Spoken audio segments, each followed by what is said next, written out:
so good at Okay. Zoom. Okay, go ahead. So to me, it felt like, because I come from a small town, I know I say I'm from Buffalo, but I'm really from Medina, and most people in those towns are conservative. Okay. And so you get to hear kind of what people are saying, and a lot of people who are blue collar workers felt like Obama was listening to them and felt like he was going to be the representative. And I've heard so many times from people that said, I was a long-term Republican, but I voted for Obama because I liked what he had to say. And even some of these people were quote unquote conservatives? I mean, I don't know what a conservative is anymore, but there are people that were registered Republican. Even my own mother, who has been a long-term Republican without really knowing what a Republican is, but just because her parents were Republican. Yeah. Said Obama, she loved Obama. She really supported, and I heard that from a lot of people that were in the same category. And to me, it felt like Bernie had the same effect on people that maybe on a general scale would choose a Republican, but felt like Bernie was speaking to their needs. Okay. Did you get that vibe from people? What, Republicans who would have voted for Bernie?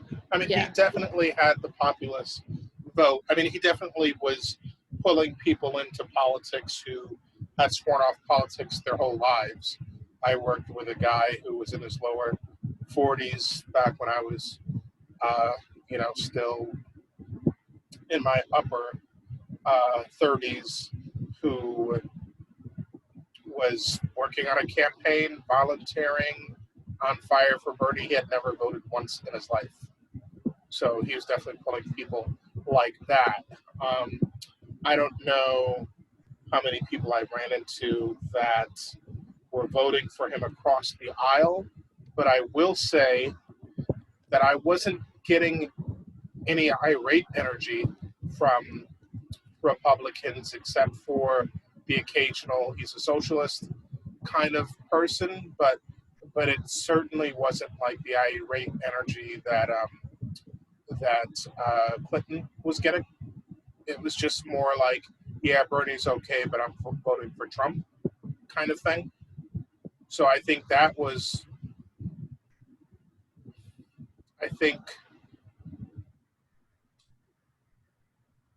that is, I don't know, that could be important for thinking about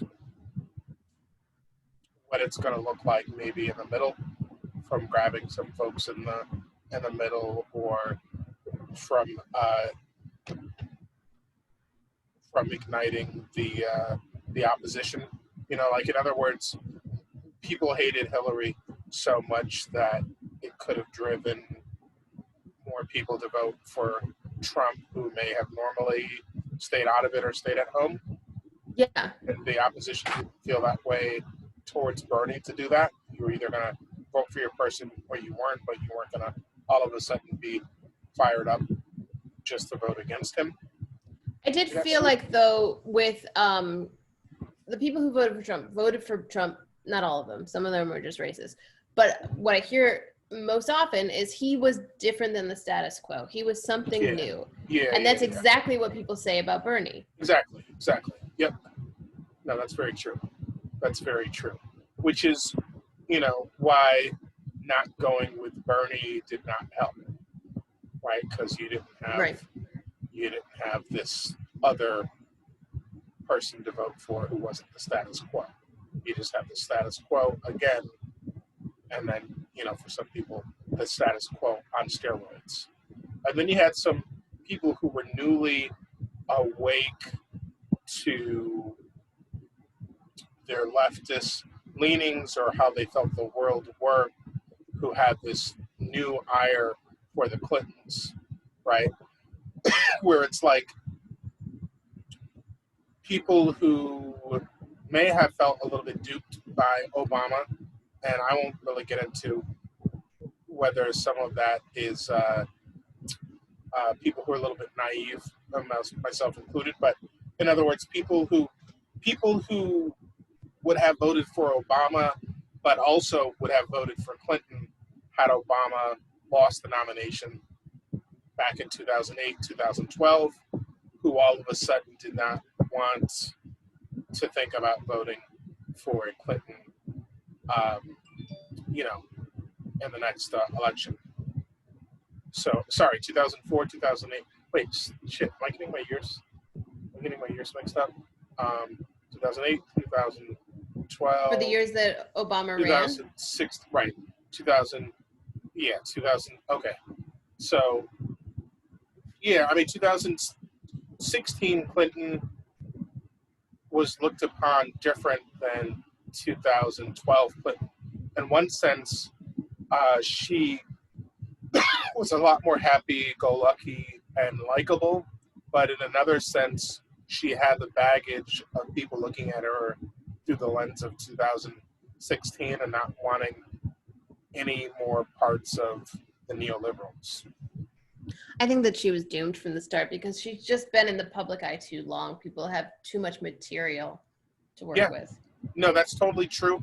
And the timing was just bad, right? Like I said, in 2012, I think, even though I've heard that there was this energy between the Obama folks and the Clinton folks, I think anyone who didn't vote for Obama would have thrown their support behind Clinton in 2012, and she would have won.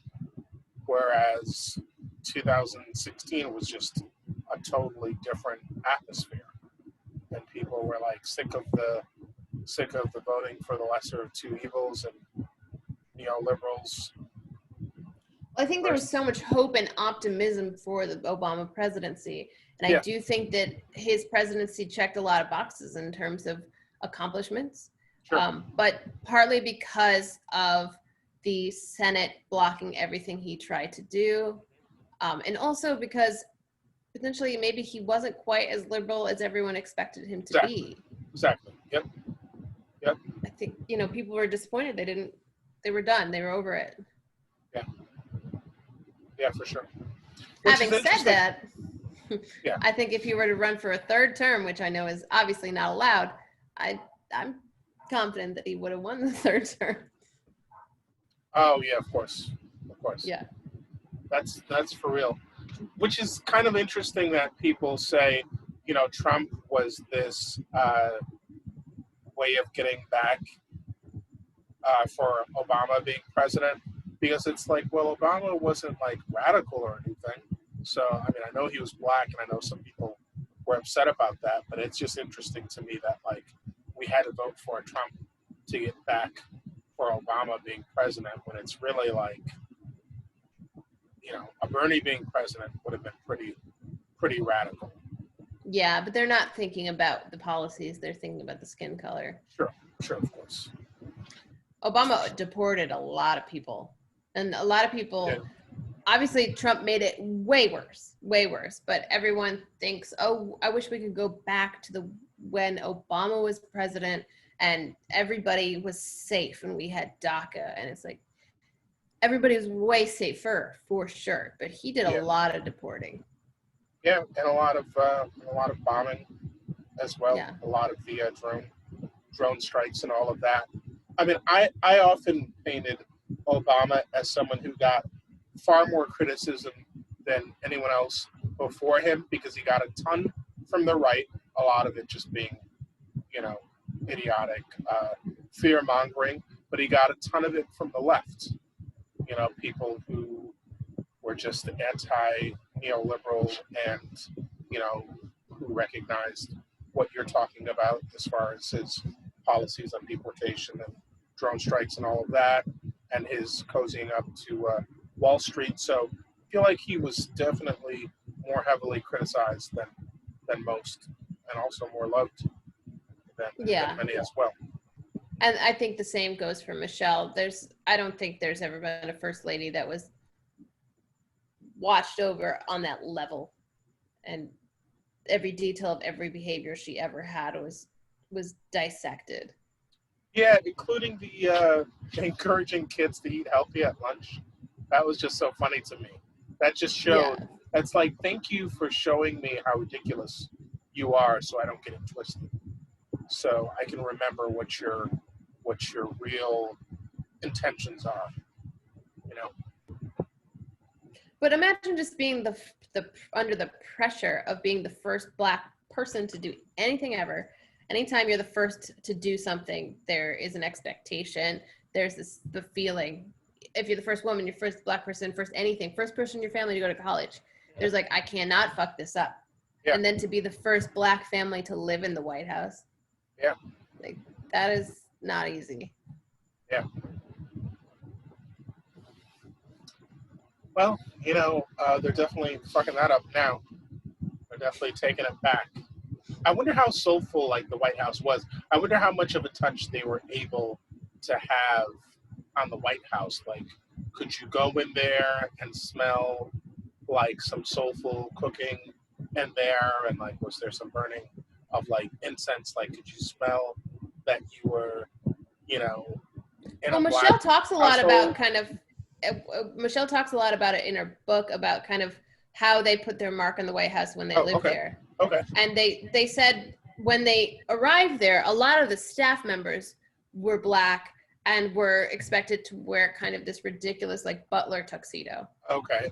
So one of their first orders of business is to make the staff that were serving them dinner and everything else wear something a little more comfortable, a little more casual.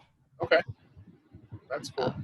Little tweaks like that. I wonder how much love they got from the staff for that, and if it went beyond the superficial, and there was like even more of a warmth there beyond that. Yeah, I mean, I think she expressed that she had a loving like relationship with the staff and wanted to feel like peers with them and not, it evokes a certain narrative, certain sensation when you're in a house built by slaves and there's Black men in tuxedos serving you dinner, Sure.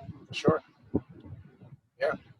And generation after generation, you've been serving that to white men again and again, rich white men, Right.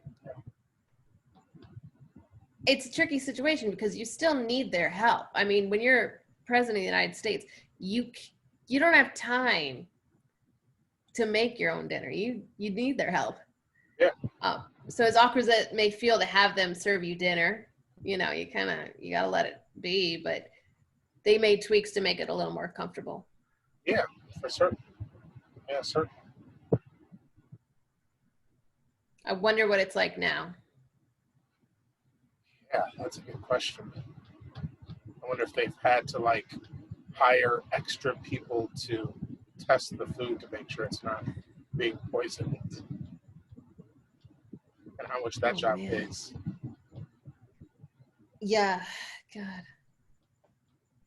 It was interesting. It's easy to assume across the board that people who aren't represented by the current administration don't support the current administration, but that's a major misconception. And I think that it's easy to think, oh, well, why would a Black family support Trump, or why would a Latino family support Trump? Because it's against their best interests. But I think that's a dangerous. So in my mind, I'm like, oh, they probably, if the staff is all predominantly Black still, they must hate having to serve food to this racist piece of shit president. But like, how could I know for sure if just because it's in their best interest not to support Trump that they don't? I mean, I can assume, Right. And then it's also like, you separate work from your personal feelings and whatnot, and it's, you wonder how long have some of these folks worked there? Have some of these folks been there through Bush? Yeah. How long have some of these folks worked there, and what have they felt? And how easy is it for them to turn off that part of their brain that tells them that this isn't right, what's happening right now? Well, yeah, and it's like, I mean, a lot of people work at places where shit isn't right, and they're probably selling shit to people that, maybe can hurt them. I mean, like, you work at a cigarette company or something, or you work at this place or that place that is selling medicine to people that they can't afford while people are dying. I mean, you're probably more zeroed in on when you're working for, the highest office in the land. But it's not like those folks are the only person that probably don't necessarily always agree with their boss. Of course. Yeah. I think that it's very rare to be in a workplace where you agree with your boss, you agree with everything your boss does, and that you feel good about what you do. But, that guy. Yeah, it'd be interesting to see how many books are written about of this time. If it's like, it'd be interesting if maybe someone were to retire from a position like being, quote unquote, the help, and like writing a story about that. Yeah. Instead of all of Trump's famous allies turning on him so they can write a book and sell it. Right. Yeah, I would read that book for sure. I would love to know the feeling. But sometimes you talk to people and they say, well, work is work. And you're like, all right, well, I guess.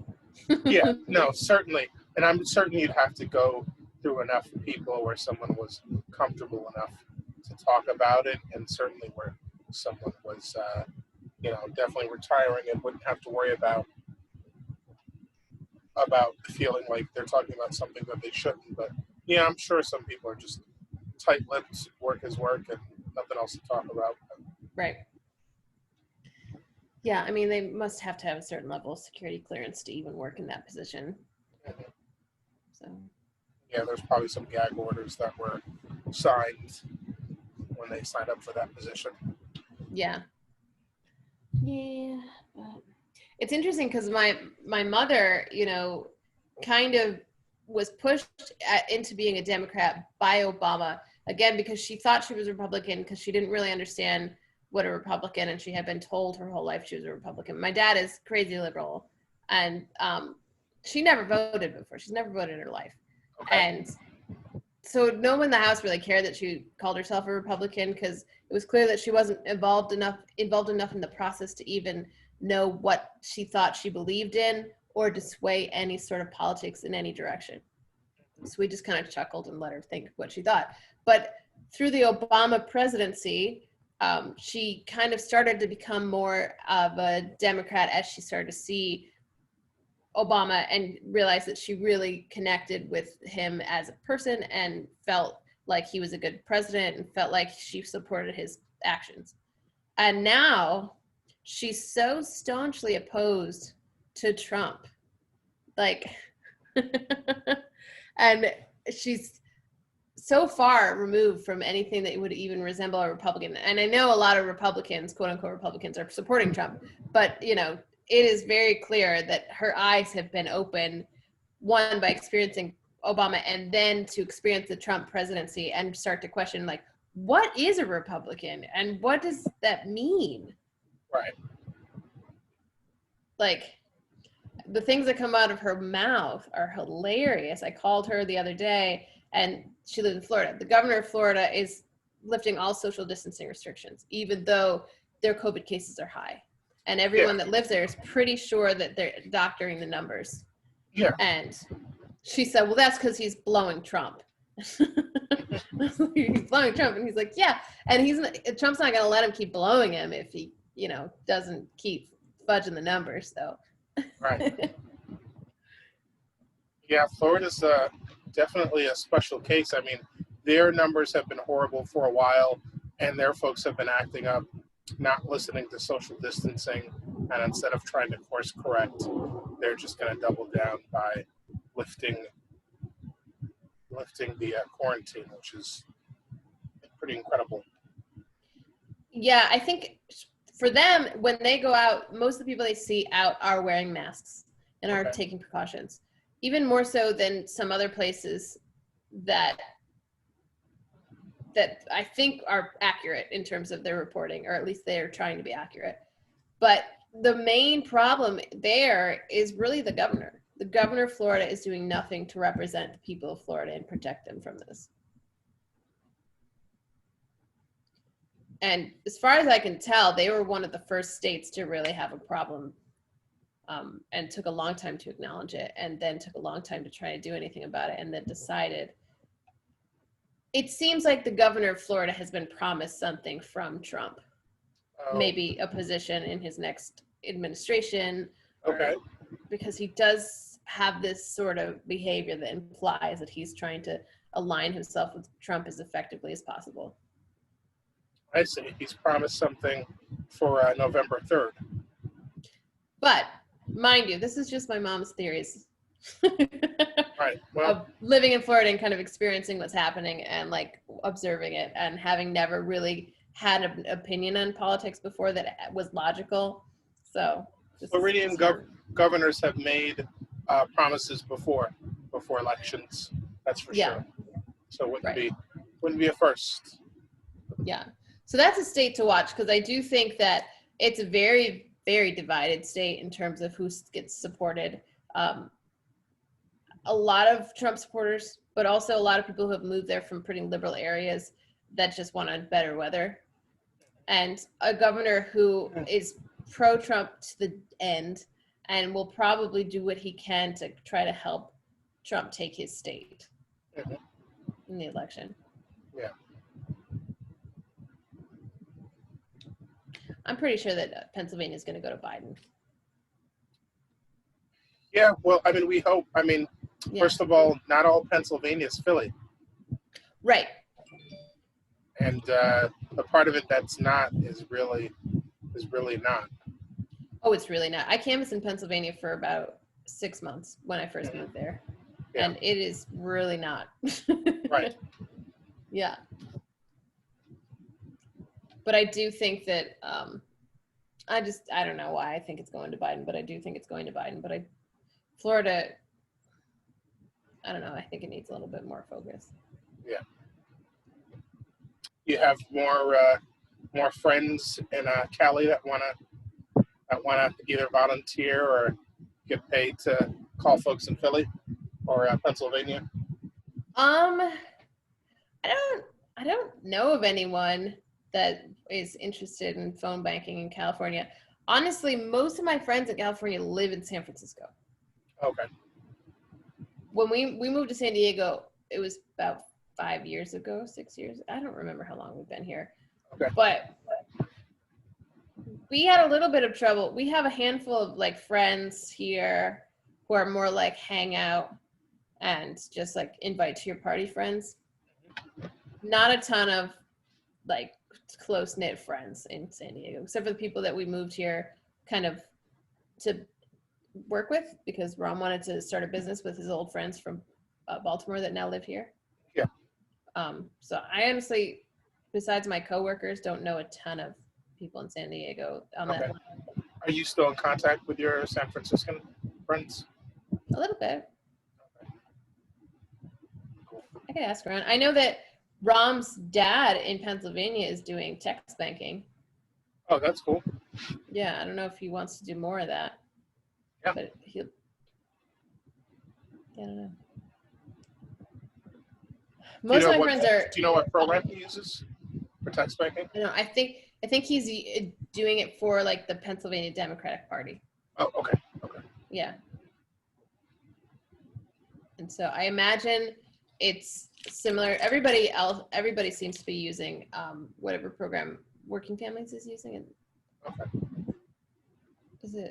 It's the Switch plus the same stuff you guys are using is the same stuff that I'll be doing phone banking tomorrow for the Democrats in Florida, and right. They're using the same exact stuff. Yeah. So I don't know.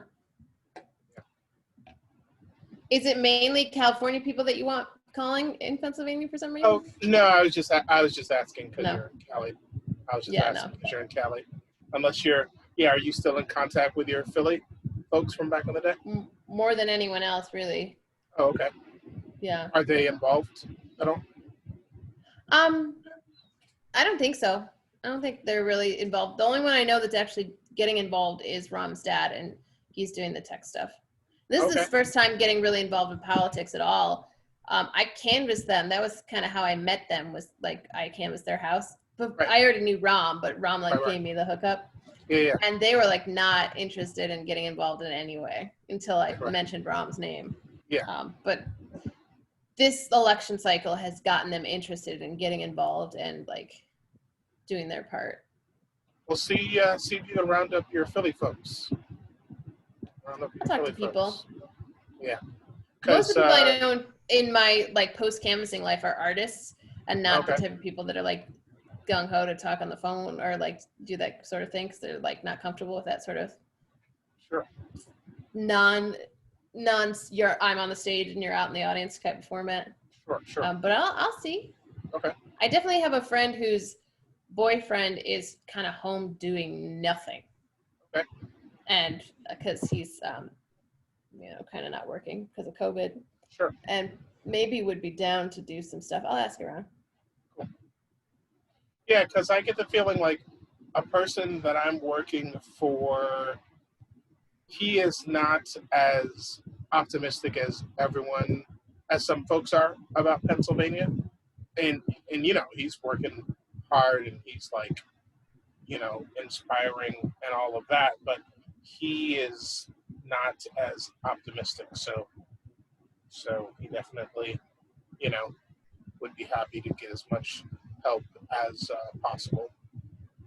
Well, Pennsylvania, again, like I said, like from canvassing outside the city is like, Philly is a special place compared to, I mean, the suburbs of Philly are also pretty liberal, but once you get about past that, it's like, Pennsyltucky. Yeah. I actually like got really frustrated on like one of the days that I was canvassing and like said Pennsyltucky to his non-supporter. They're like, yeah. She's like, what did you say? It was out in Pennsyltucky. We were definitely canvassing Pennsyltucky. And I was just frustrated. And I was just, you have one of those days. Sure. So they didn't take Pennsyltucky as a compliment? No. Hey, if you're gonna be Pennsyltucky, like embrace it, Yeah, I mean, here's the thing about Kentucky though, like, does Kentucky want to be an insult? Right. Sure. Like to say Pennsylvania is as backwards as Kentucky, like does Kentucky find that offensive? Right. That's a good point. But we'll see. Oh, I'm getting sleepy. It's only 9:30 here, but I'm tired. Yeah, well, that was a good little segment, a good little talk. I just felt like we were talking about some cool things. We might as well, put a little clip in the chamber. Yeah. I mean, I feel like an Ish in the room would be a good contrarian to like, I don't know. I think the dynamic of you plus the dynamic of Ish is a really good balance, Yeah. I think the two of you make good podcasters together. Cool. You tend to kind of have a lot of quick, intelligent kind of things to throw in, which I think is really good. And then I think he's, like you said, a good storyteller. Yeah. And also is not full of nonsense. Right. So. Yep. Goodish. I don't feel like I've heard enough from your other group enough because I feel like in the times when it's not just you and Ish, it's like so many people that it's hard to, except for Emily, because Emily kind of, takes the floor a lot. But like so many people, it's hard to kind of get a feeling from anybody about like, I get an angry feeling from Matt Brown, fired up feeling from Matt Brown. Yeah, you probably have to look at you probably have to go through some of the clips. Like if you subscribe to my channel and like check out, the episodes and go through whatever clips, you'll probably get like more of a feeling of what everyone's vibe is or Yeah. whatever. Maybe it'll be easier to go through just all the shortest clips, so you don't have to go through some of the longer ones. There was a time period that we weren't really cutting them into chunks yet. So maybe, How long have you been doing this podcast? it's been probably half a year, less than half a year now or something. There's lots of episodes though, and would be even more if they were cut into episode-sized chunks. My sister just sent me apparently Trump has to quarantine right now. Yeah. She said, I'm not one to pray, but ... Oh, is that serious? Trump has to quarantine? Hope Hicks tested positive for COVID. That's Hicks. his advisor, White House advisor. Wow. Okay. This whole time we've been crossing our fingers that he catches it. All right. I just don't want him to give it to Biden. You know, I was worried at the debate that he was going to spray some COVID on Biden. Oh yeah. No, that's serious. That's serious. Yeah. Yeah. Anyway, Wow. Sorry I got distracted. No, it's all good. I wonder if the Pence Harris debate will be interesting. I'm really looking forward to it because the first time I really saw her speak was when she was running, because she's my representative in California. Oh, right. And she was running against this woman who I think was an incumbent, if I am correct. And so I was filling out my ballot, and the way I fill out my ballot is I go page by page, and then I go, okay, what about this election? And then I try to Google the candidates. Mm-hmm. So I said, Kamala Harris. Okay, let me look this woman up. And then I Googled, and they were doing a debate. And the incumbent, if I remember it correctly, was just like a dummy, you know? And Kamala Harris was just like wiping the floor with her. And it was very exciting. And it was like, this woman has my vote. No, hands down. No problem. I don't even care what her policies are. I know that she's going to do a good job of things that she wants to do a good job of. And I'm happy with that. Yeah. She's good. Like, I think she's going to be really... I wonder if she's going to beat the floor with Pence. I think she's going to try. He's so, like, has anyone rigid. heard Pence talk for more than a few minutes? Did he debate? I mean, when Trump ran initially? He must have gone to it. No, I just don't have a memory of him talking much. I just don't know much. Yeah. He's going to talk about family values. Right, of course. I think if I remember from the first time, he didn't actually answer any questions. He would just kind of go back to his 5 talking points, like family values, traditional, I don't know, whatever the fuck he cares about, you know, his bullshit. Right. And for some people that works. You know, the people that really want to hear that shit, they're going to be happy that he said it, and they're not going to be listening for the nuance where Kamala Harris is whooping his ass. Yeah. It's going to be good. I'm excited about it. I think it's going to be way more fun to watch. I thought it was on, well, it couldn't be on the 1st because today's the 1st. Today's the 1st. Yeah, let's see. It was on earlier tonight. Well, you'll hear all about it, though. Let's look it up.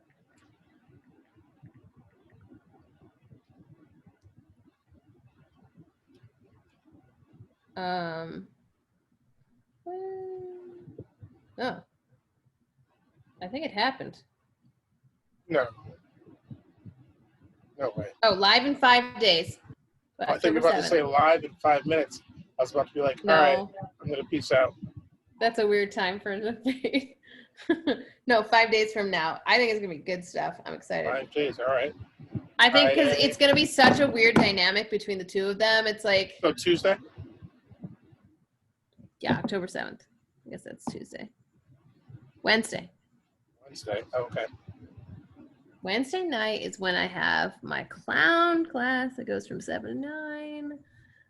Oh, I stood up for you on Instagram.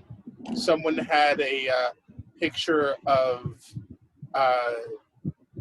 Trump and like this clown costume or whatever, and they said something about, you know, someone was like, yeah, this is an appropriate outfit, blah, blah, blah. And I was like, you know, my friend would be insulted by this. And then he apologized. He was like, I didn't mean to insult your friend's profession. That's cool. I mean, Biden did call him a clown in the debate, though. Oh, right. Yeah, I think that's probably where that came from. Right. But It's yeah, kind of funny what you said about the circus thing, like, which totally made sense. I'm like, in some sense, if we're being played by our government, it is actually well orchestrated in some sense, but I totally get what you're saying about. But that's not what they're trying to say. They're trying to say it's wild chaos. Yeah. No, I got you. And that's not what we got going on in the circus. Right.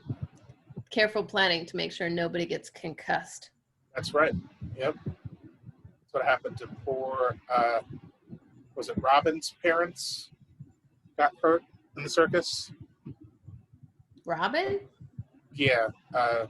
Bruce Wayne's old sidekick. Or There was a backstory for Robin? Oh, well, yeah. The comic books have a backstory for everyone, especially someone as important as Robin. He's not like a sidekick is not this thing you just kind of throw around. A sidekick is not a side chick. Yeah. Yeah, no, Robin's got a full and interesting backstory. But his parents were circus performers, and I think they were basically murdered in a way that was set to look as an accident. Circus sabotage. Yeah. Classic story. Exactly.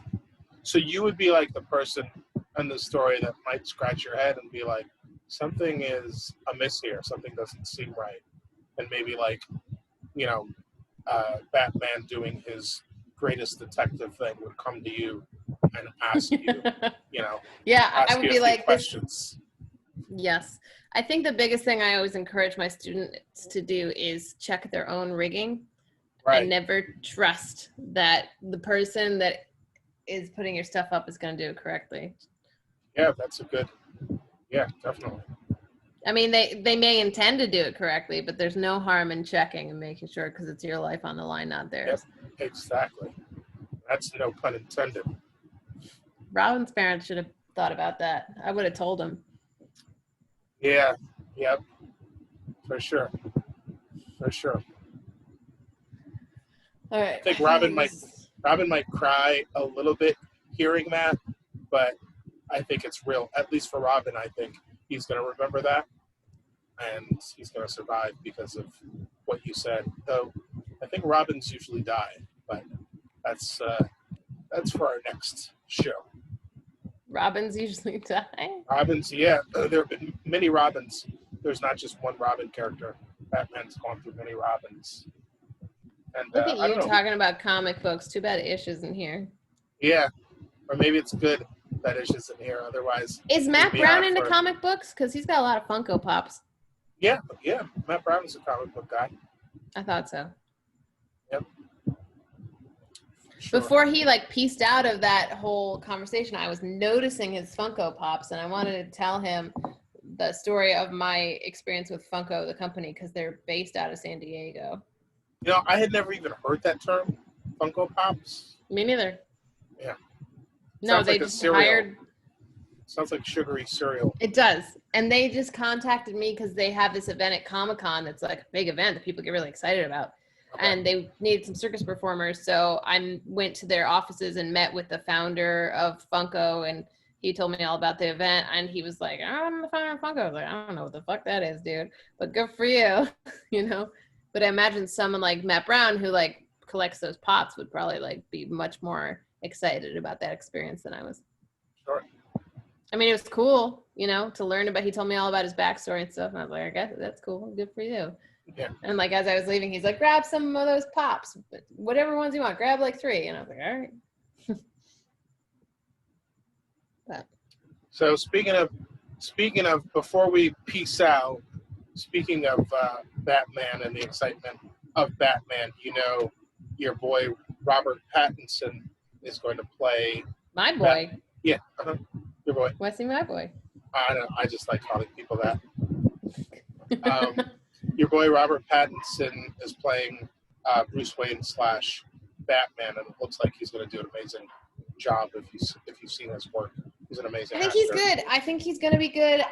He did have to stop filming, right, because he had COVID for a minute. Oh, did he? I must have forgotten about that. One of the cool things about what I know about film sets is that when you see people filming, you're like, what the fuck are they doing? We're in quarantine. But people are really, really adamant about the COVID tests, like before you even show up. Sure. For most sets, you got to get tested, and then they're testing people regularly while they're filming. That's so good. he tested.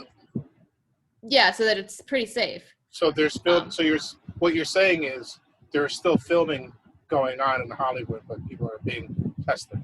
Exactly. Yeah. And are they doing that plus distancing, or is that really possible depending on the movie? Or I can't say for sure, but I would say not everybody's distancing, because you can't really tell a story with social distancing that effectively. There was a show on Hulu, I think it was called like Love in the Time of Corona, where they tried to make a show using all of the restrictions of COVID. Yeah. And the concept was cool, but honestly, the script wasn't that good. Oh, well, you still got to have a good script. That's the one thing that you can still do is have a good writer. You know, you could still stick someone in a room and they've just got to be 6 feet away from the other writers. So you either need a bigger room or less writers or a combination of both, or separate rooms. Or maybe they write over monitors. Zoom. Yeah, or those little baby monitors where they can hear each other. So I guess what they did with the actors is they cast actors who already lived together. Interesting. So and Matt Damon and Ben Affleck. They didn't get anybody that big. But yeah, essentially, sure. If they live together, did they live together? I don't know. I was just joking. You just assume because they're I just assume the they're same. Buddies. And then the directors were outside in kind of these outdoor pop-ups, and they were communicating with the actors through like baby monitors, walkie-talkies. Okay. And the actors did their own makeup, and that could be they had their own. That could be interesting. I just when you said that, I just thought of like a sad clown or like Joaquin Phoenix, like in one of the angrier scenes in that last Joker movie he did. It's way better when the makeup artists do your makeup, for sure. Yeah. Like, they're way, way better. Yeah, no, sure they are. But yeah, they did their own makeup. And that's to me the biggest risk factor when you're on set, is something like a makeup artist, because often you're in that chair for like an hour or more, and they're right in your face, breathing right on you. Right. Yeah, they can wear a mask, but you can't. Right. No, yeah, that's why I kind of had to think about when I decided to get that haircut. Mm-hmm. Even though we had masks on, just for certain parts of it, a mask couldn't be on or whatever.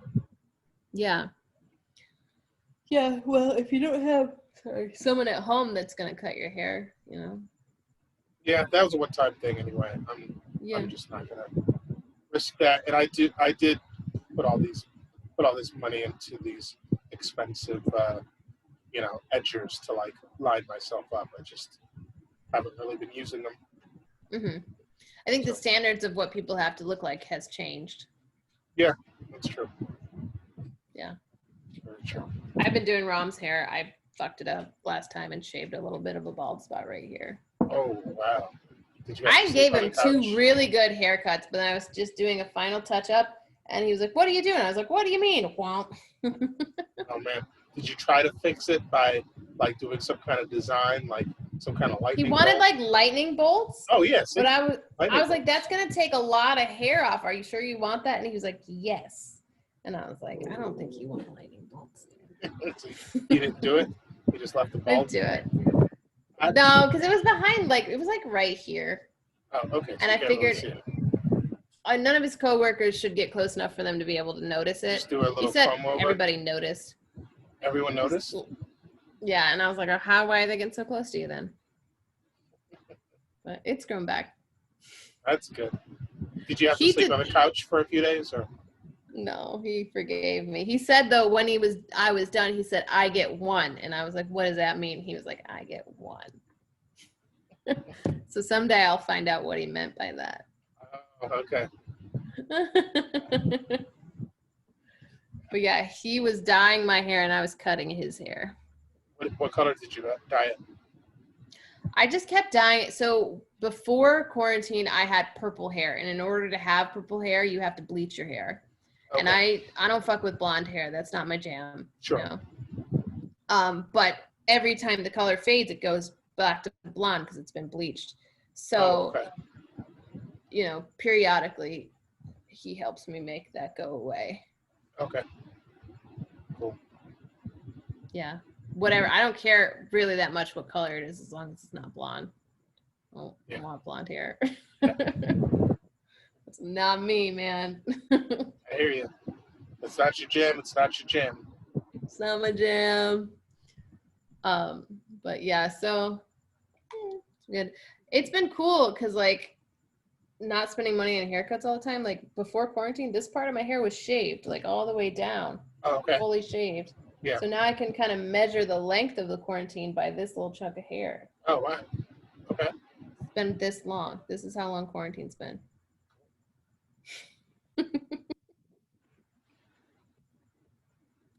So ask me again in like 3 months and I'll show you how long it's been. Sure.